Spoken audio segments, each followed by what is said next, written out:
శరీరానికి జీవితం కష్టంగా ఉందనిపించకపోతే శరీరానికి, మనసుకు కాదు, మీరు విలువైనదేదీ చెయ్యట్లేదు అన్నమాట. శరీరాన్ని ఎప్పుడూ స్ట్రెచ్ చేయాలి, అది కంప్లైంట్ చేయాలి. కానీ మీరు కంప్లైంట్ చేయకూడదు. మీరు నేర్చుకోవాల్సిందిదే. దీనికి చేసేదాని పట్ల అంకిత భావం అవసరం.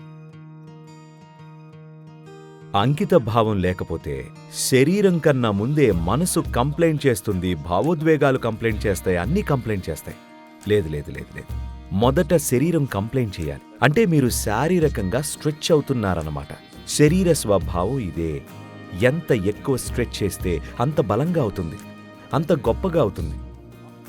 మిమ్మల్ని మీరు కాపాడుకోవాలని, దాచుకోవాలని చూస్తే అదలా పనిచేయదు. నిర్జీవ వస్తువుల్ని దాచచ్చు, జీవాన్ని దాచలేం. దాన్ని పోషించి వాడుకోవాలంతే.